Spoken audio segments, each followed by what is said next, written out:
A recent post from a financial advisor on LinkedIn aimed to warn his readers about the dangers of index universal life. And while this post did have some accurate characterizations of IUL, the vast majority of the statements were half-truths, misconceptions, or flat-out falsehoods. In today's video, I'll address the errors in that post one by one. Okay, so the poster starts off by saying that some of his clients have been pitched IUL. He begins breaking down some common IUL sales myths because we've had several young clients being pitched these policies recently. The common sales pitch is something like this. Have some protection now with something left over later, or that you can draw from tax-free. You have no downside risk and can still participate in the market. Okay, let me try to dissect how this financial advisor perceives these policies being sold. This first sentence is a little ambiguous. The protection clearly refers to the death benefit protection, which is part and parcel of the IUL product. The leftover later presumably refers to the cash value that's built up between now and when the insured retires, though the goal with the IUL shouldn't be to have something left over. The goal should be to structure and fund the policy such that it provides a huge corpus of tax-free money at retirement from which you can take an income to complement your Roth IRAs, Roth 401ks, and Roth conversions. The second sentence is a bit problematic as well. It should be properly described as no market risk because technically you could still lose money in a down year due to the insurance expenses. And the last part of the sentence should be that you can participate in the market up to a cap. So I agree with the advisor that if this is how these products are being positioned, then it should be done with more clarity and disclosure. Okay, let's continue with the post. Here's what they aren't telling you. Many times the advisors selling these policies aren't actually licensed to charge for their advice. This means they are left with selling products as their only tool. This is true. IULs work best as part of a balanced, comprehensive approach to tax-free retirement that includes Roth IRAs, Roth 401ks, etc.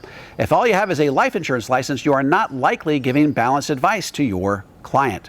Next objection, high surrender charges. The surrender charge doesn't go to zero until year 16 on the policy we are reviewing currently. Most policies have a 10 or 15-year surrender charge. However, I've long made the case that IULs are 30 to 50-year propositions, depending on your age when you begin your IUL. And if that's the case, you shouldn't be so concerned with the amount of liquidity you have in the first 10 to 15 years. This is, after all, a long-term proposition.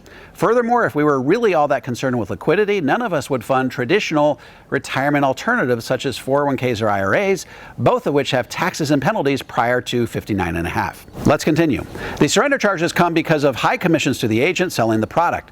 The insurance company needs to recoup these costs. It's also a big reason the cash value builds very slowly at the beginning. This claim is filled with fraud language. High commissions is a claim I've often seen leveled at an IUL. The truth is the IUL commission is substantially lower than the cumulative fees an advisor stands to make if he's managing your money over the course of a 30-year retirement. I'm not saying that either one is wrong. I just think it's disingenuous to make these types of claims just because the IUL commission happens to be front-end loaded. By the way, advisors can choose to take these commissions over a longer period of time if they so choose, but the cumulative commissions will still be much lower than what an investment advisor stands to make over time. Furthermore, the IUL's cash value doesn't grow slowly if it's structured properly. In many cases, you may break even in the 5th or 6th year, after which the internal rate of return of the policy shifts into hyperdrive. I've highlighted this phenomenon in multiple videos on this channel. Let's keep going. Yes, there is 0% floor on these policies, but if you have a 0% year, you still have to pay your cost insurance and other policy expenses that eat away at the cash value. If you are paying a level premium, the cash value accumulates very slowly. You can't compare this to investing in stocks like many agents do. Okay, the indexes to which many IULs are linked average 2 to 3 down years a decade. So yes, you would lose money in each of those down years due to the insurance expense deductions. But the poster makes no mention of the 7 or 8 up years per decade that would help offset those expenses. And as I already stated, if the policy is structured and funded properly, the break-even point is in the 5th or 6th year, after which point the internal rate of return begins to accelerate. Lastly, I agree that the IUL should not be compared to stocks, as many agents do on TikTok and elsewhere. The IUL is a bond alternative that offers 5 to 7% net of fees over the life of the program. Next objection. The crediting cap on the current policy we are reviewing is 9% this year, and they don't receive dividends. The S&P is currently up almost 19% year to date, so you are sacrificing a lot of upside. The S&P historically has had many more up 10% years than down 10% years. If you see the IUL as a bond alternative, this entire statement is moot. If your expectation is 5 to 7% net of fees over the life of the program, the lack of dividends on the upside shouldn't really concern you. It's all about managing expectations. Let's keep going. The crediting cap on this policy can go as low as 4%. The insurance company uses options to get exposure to the stock market index. In periods of high volatility, those options become more expensive and they may reset that cap rate lower. All policies have these types of lower end guarantees. Caps are primarily a function of interest rates and to some degree volatility. Over the last few years, while interest rates were at historically low levels, we saw cap rates with well-regarded carriers go as low as 7 to 8%. So while companies do reserve the right to lower their caps to 4%, it's notable that the well-regarded carriers didn't do so during this protracted period of historically low interest rates. Furthermore, the top-rated carriers raised those caps as interest rates returned to historically normal levels. We continue. No dividends. A huge component of historical stock market returns have come from allowing dividends to compound over time. Again, the dividends. Let me address this in a little more detail. Dividends usually account for about 30% of your annual return.